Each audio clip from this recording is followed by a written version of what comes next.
pleasure today of interviewing a very good friend of mine, Doug Gordon. Doug is the CEO of D&S Performance Optimisation, where they do coaching, consulting, and corporate training. Plus, he speaks professionally all over the world. One of his key topics is sales and marketing. Welcome, Doug. Hi, Lee. How are you doing? How are you doing, my friend? You having a brilliant day? As always having a brilliant day. Now, I'm going to ask you a few questions just so we can familiarise the people listening to this with who my phenomenal friend is. I would imagine one of the things you're very proud of, when you were in the investment management industry, you took a region from $50 million per annum to $1.75 billion per annum in 6 years. That's phenomenal. Do you mind telling us how you did that? Sure, yeah. I joined the company in 2006, and I was joined in September 2006. And by the end of September 2006, the money that came in terms of sales was 50 million for the year. And what I wanted to do is really up the ante in terms of activity in the region. And on my radio show, I often say that in order to make sales or make it happen in life, use the acronym of MAKE. And my acronym of MAKE is all about having the right mindset, taking the actions and the activities, so you know where you are and what you're trying to achieve. Knowledge in terms of know your client, know your product, and know the market and match your client's needs to your USPs. And then energy and enthusiasm. So what I tended to do is I always had a mindset of being very motivated myself to get out in there and bring in the sales. Secondly, I put a plan together in terms of I would client map, making sure that I allocated my time specifically to those clients that could produce the most revenue. On top of that, I would also activity plan, making sure that I optimize my time during the day and every week so that I was seeing as many clients as possible who could give the most amount of revenue.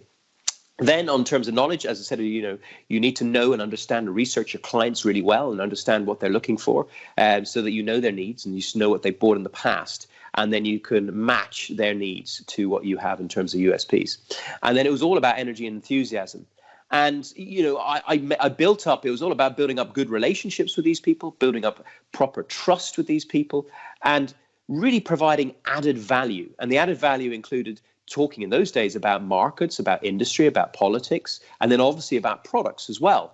And hopefully then they would buy something that I had to offer. And it took time sometimes. Some of them went quite quickly, but other times it took a little bit of time to persuade. And that really is down to trust. And once the trust was in place, they then started buying. So that grew. And, the first year, as I said, it was about 50 million. It grew then up to 150 the next year, up to 350, and then all the way up. And then in 2012, I did 1.75 billion in sales in 1 year. It's a phenomenal number, Doug. And obviously, I know you personally, so I know that you're a very capable guy, and you've been able to sort of replicate that into a system. And I'm assuming, that you in DS Performance and Optimisation, that's what you teach. I've never really discussed what you do in coaching, but I'm assuming that's some of what you do. Is that correct? Yeah, there's four main areas really. Sales and marketing. There is high performance success without stress. I do presentation skills and pitching, and then I also do wellness plans and programs as well. And on the sales side, yes, I was basically selling B2B, business to business, to massive financial institutions such as JP Morgan, UBS, big life companies such as Aviva, such as Zurich, and people like that. And it was, a really good learning curve because these are some of the most brightest people in the world. And I had to try and make sure that I was providing them with as much service as possible to make sure they were interested in buying the product.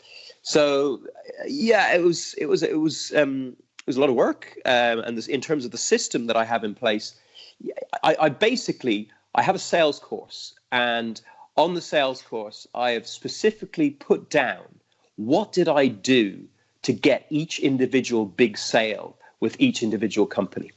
And I've analyzed that and put it into a format. And I do it now on a daily basis with lots of people. In terms, it tends to be a day of going into a company and either spending it with something, it might be 2 people, it might be 10 people, it might be 20 people. And just going through that process. And it includes everything from, time management, as I said, client mapping, business planning, and activity mapping, including elevator pitches and then presentation pitches, and obviously helping them in terms of closing as well, and then after sales stuff as well. So it kind of encompasses everything that you can think of in terms of a sales process. And on that, Doug, just a question, because obviously this is going out on Facebook and LinkedIn. I'm not sure who's going to listen to it, but obviously people are at different stages in their business. For a startup or a small SME, these tactics, systems, processes, are they able to be condensed down to, in a sense, everyday interactions in sales or marketing? Of course. I mean, at the end of the day, what you're trying to do is you need to first, make contact with the clients. First you need to client map and work out who the right clients are for your particular product, and you need to understand exactly who your avatar is. And it doesn't matter whether you're a big corporation or SME; it's all the same. Then on top of that, you need to make sure that you're allocating your time to those people as much as possible that can give you the most amount of revenue. You need to also understand what their needs are, and you need to understand what the products they like buying in the past, and see if there's anything that you have that you could offer them that either upgrades or provides an alternative, or something that can sit alongside their existing product they already have. And quite often people already have products of something that you're selling, but maybe it might be a service that the person retires, the person moves to a different company, or something like that. And that gives you an opportunity then to get in and then offer your services. And that's why sometimes it can be a long-term game. And it is all about persistence as well in terms of the sales process, of understanding that it shouldn't be a quick win. All sales is about communication, building trust, and building long-term relationships. And that doesn't matter what company you are or where you are in the world. I'd agree with you entirely, my friend. And on the night at the Legacy event in Castlebar, what have you got planned? Well, it's a lot of the stuff that I've just been talking about. I'm going to be giving sales tips in terms of what works for me, and how I manage to persuade people to, well, firstly, trust me, and then buy into the product, and then how you can utilize the tools you have within your rapport to actually help people as much as possible to achieve their goals. Because a lot of the time, in terms of what I'm doing, is providing a service, and I want to make sure that I can show them how my service can help them create more clients themselves, which it has done. And so I'm going to be giving a few examples as well of existing clients that I have where it's worked and what worked for them. So that way they can visualize how what my ideas are that I'm relaying can help them as well. So yeah, it'll be a few sales tips. It'll be some processes in place and a lot of examples as well of where it has worked, and they might be able to relate to that for their own company as well. And obviously the insights from on the night, the advantage, obviously they can ask you any question during obviously the panel. What questions do you think that people should be thinking about for on the night that would aid them to increase their sales or their performance in some way? Well, obviously, what is the best way in this day and age to approach a client as a new business?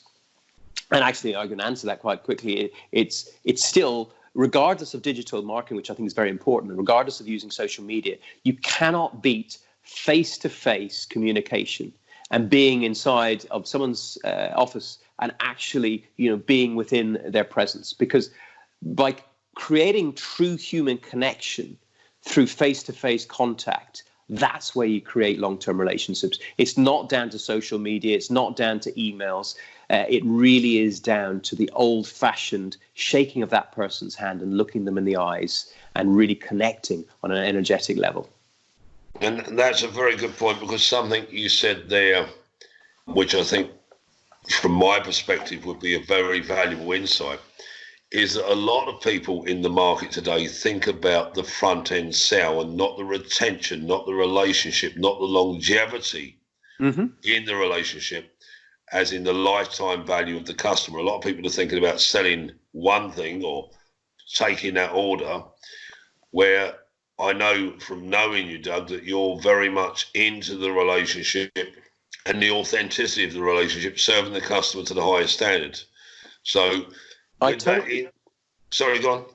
I totally agree. I mean, one of the things that I used to do when I was in sales, I used to be blatantly honest. And quite often I used to share something quite personal with them early on in the relationship so that they could feel that I was willing to put myself and my heart out there, because I wanted to show them that I am there for them. I am there to make friends with them on the long term. I'm not just there to try and, get a sale and run away. And I think that's really important in this day and age. You should consider that every single person that you walk into in terms of a potential sale is actually a potential new best friend. And when you have that consciousness and that kind of energetic presence in terms of what you're giving out, they feel it. And I think, sales, I said about communication, I said about trust, but it's also about the energy you give out and actually the connection through that energy, because people can read people. People can tell when people are just trying to look for a sale. But if they are there genuinely with a genuine interest of creating a long-term friendship as well as a business relationship, that then can create trust much more quickly. And just to put that in perspective, this is a question that I'm not sure if you can answer. Mm-hmm. I know you can answer it whether you want to share it.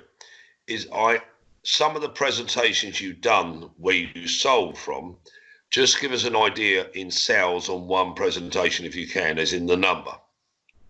Well, I can give you, it's a very good story. So there's a company called Jupiter Asset Management. They had about 12 billion under management at the time when I was looking after them in their fund of funds. And they were they bought our emerging market debt fund. They had about 230 million in it. And we lost our entire team. They got poached by another company. And also, there was only one person left that could actually manage the fund. So it's like Lewis Hamilton leaving Mercedes.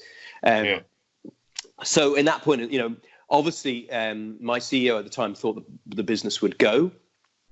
And what I had to do in terms of pitching is first I had to work very closely with the only existing or remaining fund manager that was there. We promoted him straight into the driving seat in terms of managing the fund. But he was actually a Brazilian guy, and his English wasn't great. So his presentation skills needed to be worked on. He needed to understand the client very well. So I had to explain to him all about the client, what the client was interested in, what their needs were, and how they tended to invest, and what their style of investment was as well, so he could understand the full picture. And that can work in any industry in terms of a buying preferences. So you need to understand exactly what the buying preferences of the underlying client and relay that to either the person doing the presentation, or if it's you, obviously understanding that as well. Yeah. So I did that. But then I also knew that the underlying client, as in Jupiter, had an interest in another one of our products, which is our European equity fund. So I just felt that, it was important for them to maybe have a switch option in case they were going to move the money away. And what we did eventually then, so I brought both the emerging market debt fund manager in and our European equity guy as well. And we repitched for the the emerging market debt business. And we just put them as an option for the European as well. And they actually went for both. So not only did they keep the emerging market debt fund, they actually added that year a further, I think it was like 250 million or something like that. And then they put as well into the European fund almost 300 million as well. So I think it added up to, if I remember correctly, it added up to 530 million in total coming in that year, when we could have lost 200 or 250 million. So that was I have to say, that was my best pitch ever. And that was, and just in one pitch, it was almost half a billion. Yes, yeah. Now, in relative terms, just to put it in perspective, there was, you get a percentage of that. That's not. I understand that, but obviously you still sold, and that's the same with any product. I mean, if you're selling cars, the salesperson, you still got the cost of the product, and obviously your commission, whether it's commission based or whether you're getting the full, obviously the full profit from it. Yeah. But the point is that literally one presentation, I mean, when you wind back to a small to medium business or a business that sells smaller products, it's still a sell. Yeah. But the skills you would imagine at that level, bear in mind, I'm stating this from my own opinion, you would imagine the skills at selling at that level have to be to such a high standard and quality, and obviously the understanding of the customer. I know in many ways now, a lot of people do like a customer avatar, and they're looking to sell to their customer, sometimes a virtual customer, and they guess at a lot of details. Yeah. And then they wonder why their adverts or their marketing isn't working, where, in a sense, what you said, which I think's quite profound and probably missed in this timeline that we're in 2020, is that human touch, that human element, because then you get the insight, you get the understanding, because most times the customers will tell you by their words or by their non-verbals. Absolutely. And I think you're totally right, Lee. I mean, it was all about understanding what the person was like, what they were interested in. I've got another great story, actually, to highlight what you've just said. Was I had JP Morgan come over from the States to visit and interview our Asian equity fund when I was working in a particular firm. Anyway, what happened was the analyst who came in had to get back at the end of the meeting from kind of Liverpool Street area in London across the West End. And she was going to take a taxi. And at that time, it would have been a nightmare for her. It would have taken her an hour plus to get across. And I said, look, why don't you take the tube? You can take the tube across. It won't take you very long. And I'll walk you down, because she didn't know where the tube was. And in that 7 minutes that it took us to walk from the office to the tube station, I just chatted to her, about her interests, about how she liked London, about where she lived in New York, and everything like that, just in that 7 minutes. And I guarantee that we weren't the best in terms of performance. We weren't the best in terms of pitch. But I think that human touch made the difference. And we ended up winning and getting our fund onto their buy list. And within a few years, we had like $1 billion plus in sales. And that really tells me that it is all about the human touch. It is all about connection. And it's all about giving to others so that you can succeed. I think that's really important. And obviously, and it's that fundamental bit that probably in a short story is what insight can you gain from it, obviously. And I think in many ways, I know obviously with the online sales, it might be a different model, but the same fundamental principles. How do you make a connection? Let's take it into the virtual world. How do you make a connection with somebody that you're never going to meet or shake their hand? Is that possible? Oh, totally. I mean, I had... obviously, I use LinkedIn and Facebook and all of the different mediums, and my favorite actually is LinkedIn. And I have just posted videos of content, only short videos of content with people. And I found after a while, I've started now getting quite a few people contacting me on LinkedIn for my coaching services. Oh, and I posted something last week. I'm actually meeting with a guy, or we're meeting online with a guy for the first time next week. And it's down to social media. So it does work on social media. It can work. I have a lot of tips actually, which I can help in social media, which I might mention actually on the night. Stuff that has worked for me. I wouldn't say who or where, but I'm meeting the president of one of the biggest corporations in the world next week, and that is down to social media. We've never met before, and we have no connections in terms of friends outside of social media. So it does work. It definitely does. Well, Doug, I'm going to love you and leave you on that note, because I know you've got stuff to do. I really appreciate you coming on, and I look forward to seeing you on the night. And thanks so much, and take care, my friend. Yeah, one last thing, Lee, I will say, is on the radio show now, it's gone from 0 to 132,000 live listeners every week. I've had some amazing people on, including yourself, and the likes of Stuart Lancaster, the Leinster coach, Gary McGann, the chairman of Paddy Power Betfair, and also used to be CEO of Aer Lingus and Smurfits. And of these 120 plus people that I've had on, I've learned what works and what doesn't work within business in terms of sales as well. And I'm going to share a few of the insights that they have given me on the radio show with the people on the night. Oh, very good. And Doug, you'll be there.